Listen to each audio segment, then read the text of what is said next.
Colorado Avalanche are back on the losing train, dropping their third game in a row to the Nashville Predators. This was not really that bad of a game from the Avalanche. Honestly, I don't think these last two games have been particularly bad from the group. I just think that at this point the injuries are officially catching up to them. They had a passable top six before, but at this point they only have 3 top 6 players, and their bottom 9 is made up of a lot of AHL guys, so many guys playing in over their head. It's just hard to rely on that to win consistent hockey games. Now, really quick going through the game, I thought the first period was pretty good for the Avs. They had a lot of chances.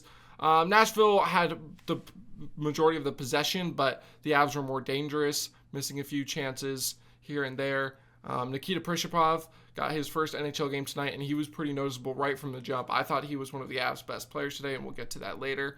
But the period did end scoreless. Pretty solid first period in terms of defense and goaltending for the Avs. And then the second period came along. The Avs still played pretty well, actually probably better than the first period. They controlled a lot more possession. It was a little weird. There was a lot of special teams played. Nashville committed a few penalties in that period. The Avs were able to cash in on a 4-on-3 thanks to Cale, Makar, who extended his season beginning point streak to 12 games. Nathan MacKinnon also would with an assist on that play. But then Nashville would immediately score off of what I would call a interesting penalty call. I might talk about that later, but John Lugvig got called for tripping Philip Forsberg when it felt like Philip Forsberg kind of just fell. And then Justus Annunen just didn't quite play the puck right. It was a one-timer by Stamkos that was going wide. He tries to catch it, hits the cheater of the glove and bounces back in.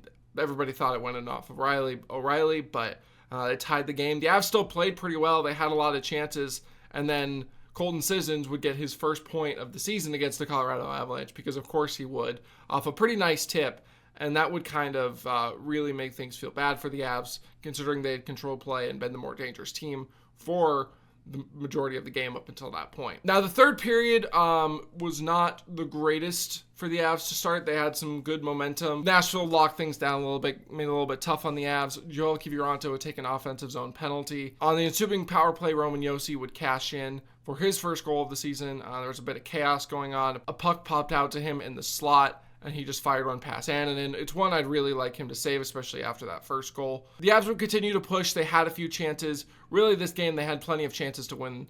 A lot of missed opportunities, good saves by Saros, etc. There was just a lot of chaos for the team tonight.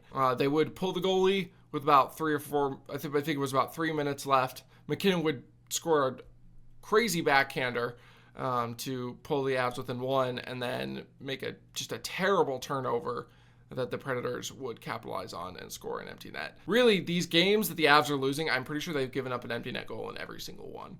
It's really weird, and Jared Bednar continues to keep pulling the goalie when they've already given up an empty net goal, and I just don't understand it. I don't know if he doesn't understand that goal differential is a tiebreaker in the standings, but whatever. Like I said, I thought this was not the worst game from the Avs, especially given the lineup. They played hard for the most part. They had chances, but when you're running on limited offense, you need to finish your chances. But at the same time, when you're running on limited offense, part of the reason you're on that kind of standard is because the guys you have can't score goals, and that was their issue tonight. A lot of their best chances fell on the sticks of guys who just aren't known finishers. Joel Kiviranta had a few chances. Nikita Prishchepov had a few chances, and I thought he was good, but it's his first NHL game after one pro, not even 10 games of pro hockey. You're not expecting him really to be an expert level finisher. That's not really why he was called up. There were really, it's hard for me to nitpick this game so much, because from the Avs perspective, I think they played about as well as they could have, but they just didn't get the results that they probably deserved. And it was less because of luck and more because of their own lack of ability at this point in their roster. Fortunately, they have 2 days off,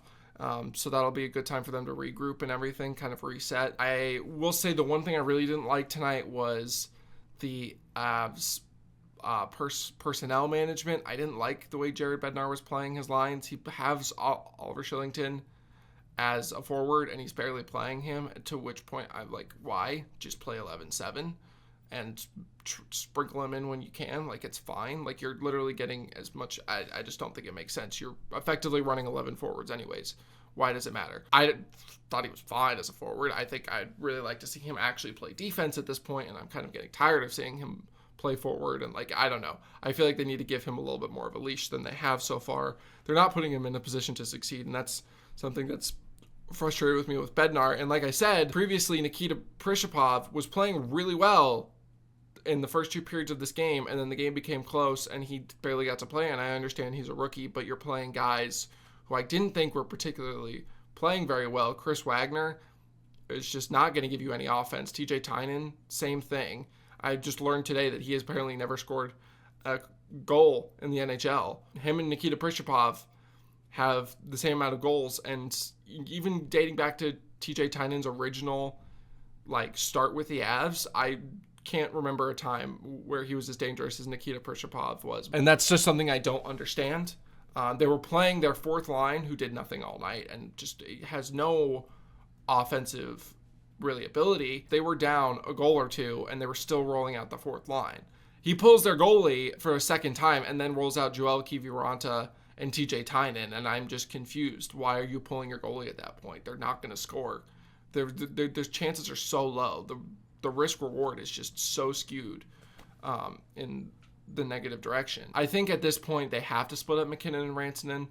They need to get more depth going on. They need to have more potent offensive lines, and both of them are competent enough play drivers. I think at this point they should just be split up, especially when the team gets healthy. I just don't feel like they're quite as good together as they used to be, especially without a guy like Landeskog. I mean, even a guy like Nuke was fine, but I don't know, there's something about those two that isn't quite clicking the same. I didn't really hate those two tonight. Mikko was probably more noticeable than he has been in a while. He had some weird plays. I don't know. I personally think he's not putting those two in a position to succeed, continuously putting Joel Kiviranta on that line. Joel Kiviranta had multiple chances that he didn't score, and I don't want to diss on him for it because, he is who he is as a player. It's unfair to, have these big expectations for him, but at the same time, he is who he is as a player. There's no reason to expect anything else. Why is he on that line? Mikko Rantanen makes a great feed to him in the slot, and he doesn't even raise the puck. I mean, that's not necessarily saying a bad thing, but with a player like Saros, who's small, you want to be attacking higher in the net, not his pads. His pads are his strongest point. I just don't think he has the offensive talent, and I think a lot of teams know that, and that gives them the opportunity to put more men on a MacKinnon and a Rantanen, where you have guys like maybe a Logan O'Connor, Ivan, Nikolai Kovalenko, who have a little bit more of that offensive ability. And I also think they're better puck pursuers. I don't think Kiviranta is like a bad forechecker, but he's not the kind of guy that MacKinnon and Rantanen need. MacKinnon and Rantanen need a guy who's going to hound pucks. Kiviranta doesn't create a lot of turnovers compared to some of these guys, and he's not like playing, getting real nitty and gritty. He's not a big physical player. He doesn't create enough turnovers, is my point here. He's a methodical player. He's going to take away lanes. He's good at suppressing, not as much denying, if that makes sense. This isn't my dissing on Joel Kiviranta. I thought he actually played pretty well tonight, but he, included in a long list of players, was just in over their heads. And I think the Avs are in a tough spot. Now they're going to likely get Artturi Lehkonen back, knock on wood, come Tuesday against Seattle, and that'll be nice. That'll help a lot. But still, they need some of these guys to, I understand they're a little bit in over their heads, but they got to chip in a little bit more. One of my issues, I think, with the Avs when they're, just this entire season, they're struggling to score goals and they're not getting to the dirty areas. These greasy goals are just not happening for them. They'll get a few tip goals, but mostly they're on the power play. Very rarely are they getting rebound goals. And they do have a lot of those guys out. Ross Colton, Miles Wood, Artturi Lehkonen, and Valentin are all great net front presence guys. Even Gabe Landeskog, Obviously, Gabe Landeskog is probably the best of them at it. We all know how Gabe Landeskog is in front of the net. It's tough. You have to be able to work for it. And I understand they don't have the biggest guys. They don't have the most offensively skilled guys. But you have guys like Logan O'Connor, Chris Wagner, Nikolai Kovalenko. I mean, Nikita Prishchepov would seem like he's a pretty physical guy. Those guys can go to the front of the net. Prishchepov was. That's probably part of the reason him and Kiviranta had so many chances, because they're going to the net. And I feel like these other guys aren't going to the net as much. And even the star players, MacKinnon and Rantanen, I feel like are shying away from that net a little bit too much. They're not stopping on the crease, waiting for rebounds, There is something wrong with it, obviously, because you need to go to the net and you need to score goals. But at the same time, it's like, I understand that's not their game. That's not what they're made for. That's why they usually have guys on that line with them that are made for that. Like I said, I don't, there's some nitpicks and stuff that I have. Obviously, I'm frustrated. I don't think the first line can continue to be so ineffective offensively at 5v5, and it's not that they're like not pushing play. They're going, they're pushing play, but they're not scoring goals. And when you're on such a talent depleted team, you need the guys who do have the talent to rise above and kind of push through that. They have to find a way to score more goals at 5v5 for this team to win, because you can't constantly rely on the power play, and you can't be relying on this depth who's playing way in and over its head and has no real reliable skill to help contribute. Now, you want them to, obviously, but you can't rely on it, so to speak, They're going to need Rantanen and MacKinnon to be a little bit better. Makar, I think, has been very good. He's had his down defensive games, but he's been very good offensively, and I think these past 2 games he's been pretty good defensively as well. He's really been a motor for this team, and it's frustrating because it doesn't feel like he's getting any help. One other just negative I want to talk about, I don't think Annunen was very good at all tonight. I think he was good at controlling, at making saves, but he wasn't controlling the puck very well. That first goal is just bad.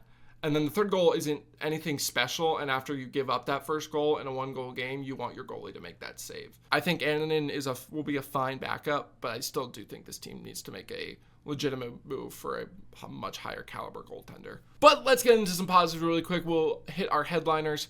There were, like I said, I think the Avs played well tonight. There were just some bigger issues that kind of creeped in tonight, and that was what was more frustrating to me. I thought Cale Makar, like I said, was very good. He scored a goal, picked up an assist later. Cale Makar was just Cale Makar. Honestly, it's kind of funny how good Cale Makar is consistently against the Predators. Like I said, I thought Joel Kiviranta did play pretty well. That offensive zone penalty really sucks, though. He's got to control his stick better, because he pretty much sealed the game for the Avs with that, and it's just, there's no reason for it.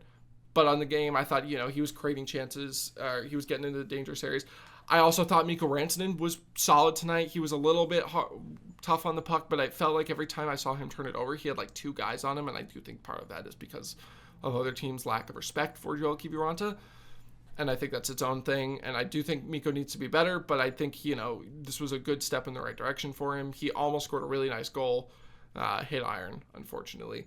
And then my other guy that I really liked was Nikita Prishchepov, made his NHL debut. One of the best NHL debuts I've ever seen from a guy who's especially drafted in the 7th round this past year and didn't score a goal. That was really impressive from him. He was working hard, laying the body.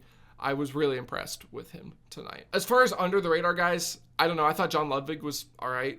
His penalty was non-existent, and I kind of feel bad for him. You get beaten, you give the refs an opportunity to get a play call like that and the player to sell it, kind of like Forsberg did. It's unfortunate. I thought he played pretty well defensively on the night. Devon Toews too. He was a little bit all over the place, but he had some really nice defensive plays with the stick.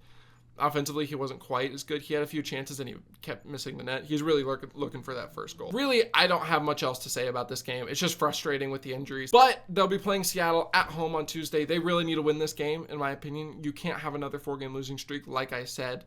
I'm not sure who gets the start, but they'll need a lot of guys to step up, especially MacKinnon and Rantanen. They'll need to have some games where they take over, and this is going to be a game where they need to start. It's hard against Seattle because they play a good defensive structure, but it's really important for those two to really put the team on their back. Hopefully they'll get a good jump if Artturi Lehkonen does in fact return. He's one of those guys that when he comes back is really noticeable because he